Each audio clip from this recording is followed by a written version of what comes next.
What up, everyone? I'm Rich Mays Lopez. And I'm Brendan Dunn, news editor at Soul Collector. And this is Full Size Run. Get rich or done trying, the absolute best sneaker show on planet Earth. We say that with great confidence. Great confidence. We have a jam-packed show today, so let's do it. B. Diddy, kick us off. New section, please. Let's talk Yeezys, as is the custom on this show. As always. The latest Adidas Yeezy Boost release is a custom one. There will be kid sizes of the Adidas Yeezy 350 Boost Cream available through the Kid Supply website, as we understand it. Very interesting in what, at least what Kim just tweeted, that you can personally customize stuff. So this is kind of like a my Adidas take on it, right? They're taking this on their own hands, right? This is probably leftover cream white Yeezy inventory that they're repurposing for this, which is cool. Let's talk about something that we learned about this week, Rich. A Jordan Retro that's coming out next March, I want to say. Yep. Q Riches, which is Quentin Richardson, Orlando Magic PE, Air Jordan 13 may or may not be releasing. Again, unconfirmed, but pretty solid in that we expect to see it in March, as B. Diddy said. I'm all for it. I think the sneaker on its own is fire. Jordan, I've said this many times, has the best vault of PEs in the business, in my personal and humble opinion, that they've given all of their athletes throughout the years, dating back to obviously Michael himself, Mike Bibby, Q Rich, Ray Allen. The list goes on and on. Kevin Martin, which is his PEs are my favorite. So I'm all for Jordan Brand dipping into their vault and bringing out previous PE colorways, but I will 100% be copying these. You'll be buying these? 100%. Okay. Love this sneaker. Gotcha. Love this sneaker. Next up, we want to talk Tyler, the Creator. A lot of buzz around him right now. He's got the new album coming out. Also coming out, people are assuming, based on some lyrics on the new album, that he may be coming out of the closet. We're not experts on the breakdown there, so you'll have to Google that. But as far as his sneaker status, he announced this week that he's partnering up with Converse. Tyler has released a bunch of stuff with Vans in the past. That's over now. He's got a Converse One Star collaboration coming out this week, July 13. The One Star is a silhouette that Converse has been very focused on lately. It makes sense. Yeah, a lot of collaborations. The Foot Patrol one, really nice. The Jewel. They released a promo clip this week. Iconic in my opinion. Yeah? Yeah. You think Tyler made the right move here? I mean, just, no, the clip. Okay. The clip was iconic. Repurposing Lil Wayne's old jailhouse interview, which was an iconic video in and of itself, where he was given quite possibly the best, most vague answers ever. Yeah. Amazing. So this was creatively iconic. We'll have to wait and see what else is coming. This first shoe is fine. I like the One Star as a silhouette. The colorway kind of references the album. If you look on the insole, there's some stuff pulled from the cover art. So if we're going to go with the next brand that makes the most sense, it's definitely Converse. Being from the West Coast, Converse, Chuck Taylor has a huge imprint on the West Coast. Converse has always also been aligned with skate culture as he is, so it makes sense. This is not Tyler going with Jordan, where you've never seen Tyler dribble a basketball in his life. I hope that never happens. Yeah. I hope. You've never seen Tyler dribble a basketball in his life. So to me, this makes sense. I look forward to it. I'm a fan of Tyler, his music, and creatively all the stuff that he does out of it. Tyler kind of alluded to the situation on the new album. There's a song called I Ain't Got Time. A bunch of stuff leaked off the album. The quote is, he said, "Conversations with Converse finalized because Vans fucked up." We don't know too much else about that, how it is that Vans fucked up, but very curious as to how Vans quote unquote fucked up, according to Tyler, and why. Tyler is a massive star to his you got to hold on to his one. legion. Yeah, he has a legion of very, very loyal followers that will do anything for Tyler, and he's crazy, and they'll do anything for his craziness. So that's a bad one to let slip. And also an interesting detail to mention in this is so Tyler, obviously is involved with a lot of his stuff with apparel and sneakers and everything else. He has his golf line, and there was a golf Adidas Originals piece last year, the top, and we never saw anything become of that either. So I don't know what happened if there's Adidas stuff on the way. I'm kind of assuming not at this point. You rarely get a marriage like Tyler and Vans that's so organic. A lot of them are aftermarket, right? He's cool, let's pick him up because he's going to add some cool to our brand, foreshadowing. Vans and Tyler were made for each other. Yeah, it just made so much letting sense. him go is crazy to me. That's a marriage made in heaven, and you rarely ever get things like that. So I am excited to see what, like, as you said, I am excited to see what Tyler and Converse bring out. Rich, how natural do you think the pairing is of this one, ASAP Rocky? Yes. And Under Armour. So moving from Tyler and Converse, earlier this week, news leaked onto the net that Under Armour and their UAS brand, UAS sportswear brand, which is Under Armour's sportswear leg, signed a multi-year deal with ASAP Rocky. The terms of the deal, both in monetary value and also in, I guess, creative aspect, have yet to be completely put out there. We don't know if Rocky is going to have his own, like, Puma Rihanna line. Right, is he going to be a creative, everyone is a creative director these days, although Tim Coppens is a creative director of the Under Armour sportswear line, so I'm assuming they're not just going to slap that title on him, but neither parties have officially announced it all. That should be coming in the next day or so. They haven't confirmed it, nor have they confirmed any of the details around it, but what we know as industry insiders is that this is confirmed. Before they confirm it themselves, it's confirmed.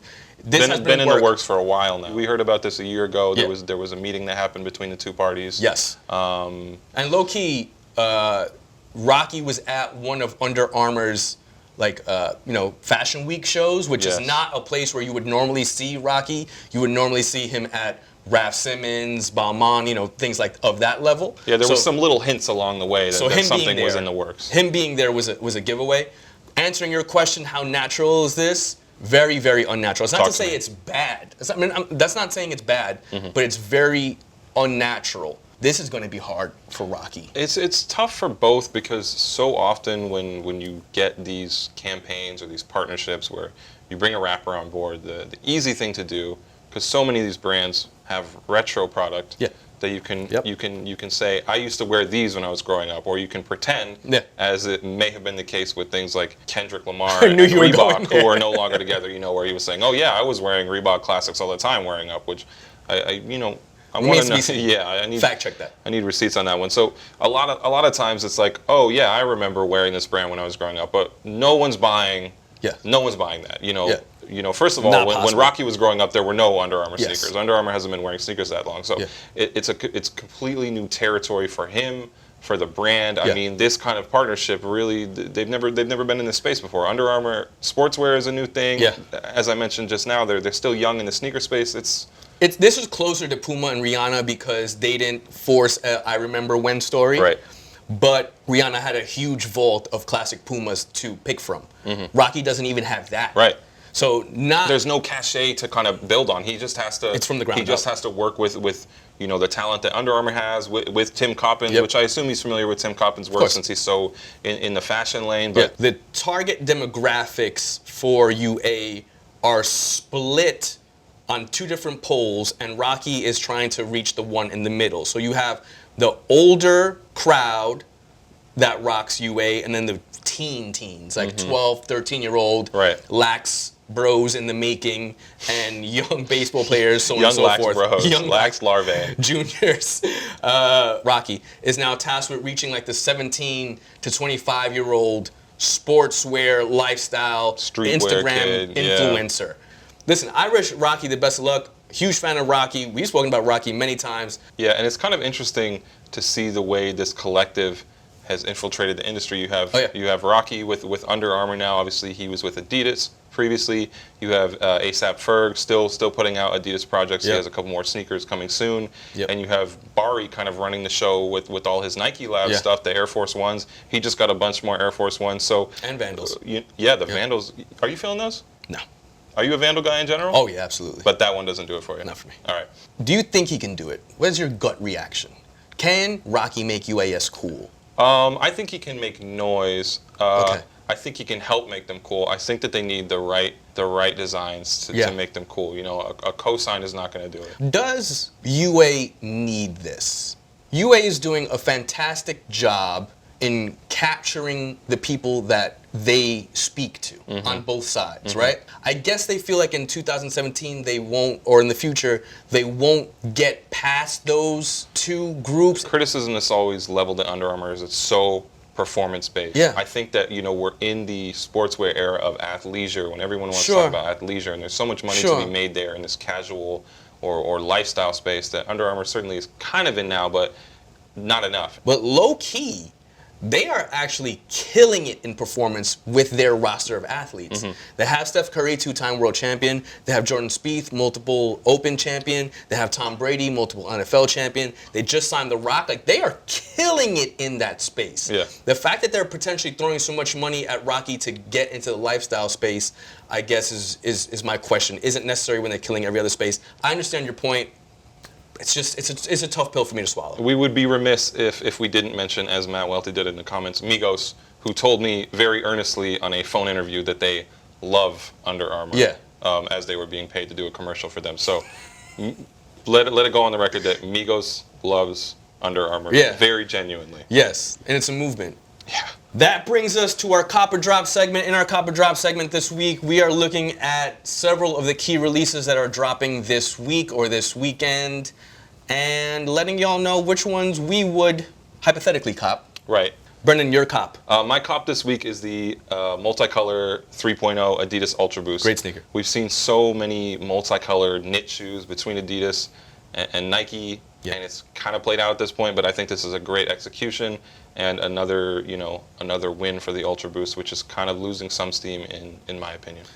I said that the Ultra Boost can be considered at this point one of the greatest shoes ever created. Sure. Okay. It's I in the wasn't jumping out the conversation. window by No, saying that. I don't think I didn't so. think so either. I mean, it's been out, it's still young, Yeah. but this shoe has done a lot. Yeah. Let us know if you agree with that. My cop of the week is the Air Jordan 2 Decon in the Sail colorway. First and foremost, the multicolor Ultra Boost 3.0 would have been one of my cops, so I wanted to do something else. Second of all, if we're being honest, Jordan Brand has had a hard time repurposing their classic catalog into something else. A lot of the things that they've done with the one, like even the Decon 1, I did not like. But to me, this is a good execution of a repurposed Jordan sneaker. The Air Jordan 2, although it's not one of the most popular Jordan styles of all time, honestly lends itself to a lot of different flips. Yeah. Just Don's flips, flawless in my opinion, and this one flawless in my opinion. And that is because the Air Jordan 2 was the first sneaker that Jordan Brand or Bruce Kilgore designed to be kind of a lifestyle sneaker. It was made in Italy. It was supposed to be a premium lifestyle sneaker. So it does lend itself well to these type of flips. I love the Sail colorway. I think I would rock it and murder it with a nice fit. Our drop this week, the sneakers that we will absolutely be passing on, staying far away from. I'm picking the Air Jordan 9 Baseball, a shoe that, is that what we're calling these? The Air Jordan 9 Baseball glove? I don't know. A shoe that we've had plenty of harsh words for on this show, and we've beaten the hell out of this having sneaker. seen them in person, the leather is nice. They do have that going for them, but and I still stand by my earlier statement that the concept is cool. Yes. But I will never wear this shoe. Yeah. And I will never spend money on this shoe. My drop of the week is the Air Jordan 9 Baseball. Same. Wouldn't you know it? Yours was brown, mine was black. I'm glad, I don't care I'm what glad, colorway I'm glad it is. we agree on this. I don't care what colorway it is. We're not copping it. I agree with Brendan on everything he said. Very well made sneaker. Story is cool. The baseball packaging, yeah, I think that's a stretch in my personal opinion. Okay. But the sneaker is just not good. It's super limited, which I guess will make it cool. But Isn't that enough, Rich? yeah, that's all it takes in 2017. But it's just not a good sneaker, man. Rich, as is the custom, we want to talk about our best and worst things, sneaker things we saw on the internet this week. Yep. We have an amazing tweet that surfaced that When was the OG tweet? When did this happen? It was a couple years ago, but Okay. the woman who tweeted it out replied to it today and just got the thread back up. But basically, she threw out this photo saying, "Thanks, babe, for buying me these Jordans, these awful like Team Jordan joints that no one should ever be proud of." Thanks, babe, she said. And then she replied to it today saying, adding the guy saying, he bought me these all over the years. Thank you so much, babe. I can't tell if this is like high level trolling. Or hoping. Yeah. And saying, I salute the person who did this because. I see, like a tongue-in-cheek, like thank you, but also F you. Okay. But the responses are hilarious. She's going back and forth with people telling them that these are the grapes or these are the reverse grapes. And people are trying to convince her that that's not the case. I think those people are being duped, and she is the one who's kind of pulling the strings here. I don't want to call us sneaker snobs in any way, but we probably would be labeled that. Yeah, that's fair. There are a lot of people out there who enjoy Jumpman or Jordan team sneakers. We are not those people. We have nothing, or I personally would say I have nothing against those people. I have nothing in common with those people. I can't relate. But what makes us great is like the flexing. Yeah, all these over the years, like. If you're proud of this, send us your dead ass. Send us your size, please, because I want to get you a pair of real J's. Tell me about the worst thing you saw on the sneaker internet this week. And this to me is a lot more serious than our best. So earlier this week, Elena Delle Donne, who happens to be a very, very well-respected WNBA player, basketball player, sent out a tweet, basically alluded to the fact that, here we go, how great would it be if Zo2, who was Lonzo Ball, blew out his shoe in his first summer league game, should have gone with Nike. And classless move. Yeah, I mean, we can start there. There's so many things wrong with this, but the first thing is that this is a premier level Nike athlete. But she is a very, very well respected and high level player in the WNBA. Oh yeah. And very well decorated, and she will definitely give anyone here buckets, including myself. She will bucket the shit out of me. So many things wrong with this. I'm a former athlete, you know, high school, college level. So my biggest problem with talking this. D1? Yeah, right. My biggest problem with this is wishing ill will in any form on an athlete playing the game. You know, all athletes are competitive, and there's competition between Nike and Adidas and Under Armour and Big Baller Brand. But wishing ill will on a player, whether it's busting their sneaker or busting some body part, it doesn't matter. You should never do that on anyone. I think just doing it publicly, like we assume that all these brands are rooting against each other behind closed doors, and that makes total sense, especially since they are so anchored in sport, and there's this idea of being on a team and being against each other. But this is just I don't know who okayed this. I mean, not that someone has to okay everything she tweets, but you know, it sounds a lot like Jason Petry's tweet. You know, but this is different because this is a role model. I know, but she said this should have gone with Nike. That's what Jason Petry said. Sorry, Pooh. You know, he was talking about Derrick Rose should have signed with Nike, and he's been locked in a cage ever since. They don't let Jason Petry talk at all now because of that tweet he had when Derrick Rose had that awful injury. I would think that no one would want to repeat that. Don't ever do this. You know, it's upsetting. I don't even think that she came out with an apology. She came out with another tweet. I think the tweet's still up. Yeah, and the tweet's still up. She came out with a thing that said, like, I know, I'm a woman, so I shouldn't have an opinion. This has nothing to do with male versus female. I don't care if it was a man or a woman. This is something that you should just not say or ever wish upon anyone. Plus, as I've said from the beginning, Lonzo Ball is getting a lot of attention because of his father. But he's just going out there and playing the game of basketball like anyone else, man. Let him be. Yeah. Should he have signed with Nike? Why? He's out here, you know, has his own business, trying to flourish his own brand. Like, it's just stupid. I hate it, and it's extremely upsetting, and we should never do this again. Rich, let's talk about Yeezys once more, if we can. I don't want to call it an epidemic because that's maybe blowing it out of proportion, but there have been a couple reports online about people getting their Yeezys stolen or FedEx drivers attempting to steal their Yeezys. Now, if you've bought sneakers on the internet, which you probably have if you're watching this, I assume you've had fears, or you've had actual instances where a pair of sneakers has gone missing. When I recently bought a pair of the cream white Adidas Yeezy Boost 350 V2, such a tough name. Yeah, it's a lot. It's a lot. Every time I have to focus. That was delivered to my doorstep. Maybe it showed up, maybe it never did. I don't know. I never got the sneakers. Gotcha. I had to go through a painful process of waiting, you know, talking to UPS, talking to the store, trying to get a refund. I eventually did. So this is UPS. It's not only a FedEx epidemic. Yours was UPS. This is UPS, but I don't want to blame any carrier. I don't want to blame the carrier or the store because I don't know exactly what happened. This is an interesting thing where in both instances it was FedEx. Some guy caught a video of a FedEx driver allegedly pulling up to his house, never dropping off the package, and then you'll see the guy come out at the end and kind of look around. So you see the driver pull up. I'm still trying to make heads or tails of this video, so I'm glad we're watching it again. Yeah, so we've trimmed it down quite a bit. This is a Reddit user. Both of these stories have surfaced on Reddit. You know, he kind of goes to the back, and then he just gets back in his truck, and he goes away, and then you see the unfortunate guy at the end here coming off his stoop. Oh, damn, I never saw this part. Like, where are my Yeezys, bro? Nothing there. So the other guy on Reddit who said this happened to him, he actually was able to get his pair. He said that he got a thing saying it was delivered. He went outside, it wasn't there. The truck was driving off. He chased down the truck. The guy said, "Oh, I left it on the corner," and he said that never happened. And then the guy kind of like finessed it in a way to where he grabbed it out of the back and then kind of just handed it to him and said, "Wow, we're really glad those weren't stolen." This is, you know, you hear these complaints a lot, but this is gaining a lot of traction. I think the video that the guy uploaded has several 100,000 views on YouTube. Both of these Reddit posters have tried to get something out of Adidas, you know, tried to get some help from Adidas, tried to get some help from Fedex.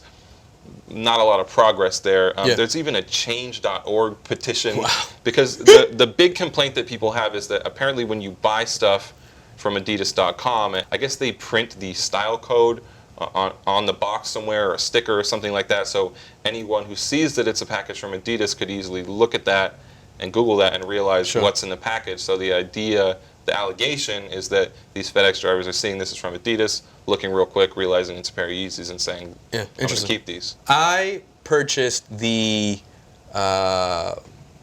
black, I can't remember the freaking nickname of them now, the glow-in-the-dark Yeezy 2s, the black and purple joints. I basically chased the FedEx truck around my neighborhood to make sure that I could get the box off of the truck, because I did not, this was years ago, trust that the sneaker would end up on my doorstep. So I basically was chasing FedEx trucks all day. It really would take a lot. I mean, I guess we have FedEx or UPS sneakerheads, like they know SKUs. I mean, I guess so. We reached out to Adidas for comment. They're not really saying anything about it, and I get that. You know, at the end of the day, I do think this is on the carrier. Yeah. You know, to hold their drivers accountable if this is indeed what's happening. These are all allegations. Maybe the better way is to have it shipped to a pickup location. Yeah, actually, we do have one commenter, Justin G, always checking in. He says, "I usually pick up my shoe deliveries from the UPS store or FedEx store." Yeah. If there's no one home and you don't have a doorman in your building, I think that you should probably do it at a pickup location. There's so many pitfalls and perils to copying sneakers in 2017 that you basically have to cover all your bases to make sure. You ordered something 2 weeks ago or around then where you were like paranoid if it was going to reach. Yeah, a pair of New Balances, the Ronnie 5 joints. Oh, it was the 5 joints, that's right. Yeah, and they were, I stayed home all day Saturday. I had a lot of, I lead a busy life, believe it or not. I had a lot of things to do that day, but I managed to kind of be away from home for minimal amounts of time. The UPS driver eventually showed up at 9:30 p.m. That's right, you said that. Yeah, which, I mean, on most days I would appreciate because it's like, that's when people are going to be home, not during the day. But I was just like waiting and waiting. I don't know. It's super stressful. You know, a lot of these stores when they sell, they will only ship to your billing address, so you get locked in. You know, I try and get stuff shipped to work whenever I can because it's just easier because it'll land safe for sure. Yeah. Please tell us your horror stories. I'm sure the viewers have been through this before. I don't know if any of them have had a pair of sneakers stolen. B, we talked about a lot today. Let us know in the comments if you're watching on YouTube your thoughts on all this. I'm sure you guys have a lot to say about it, whether we were right or we're wrong. If we're watching on YouTube, we're probably wrong about everything. Yeah, I mean, it's a safe bet, but God knows we tried. Like we do every week. I'm Rich Mays Lopez. I'm Brendan Dunn, news editor at Soul Collector. And that was Full Size Run. Until next time, y'all. Peace.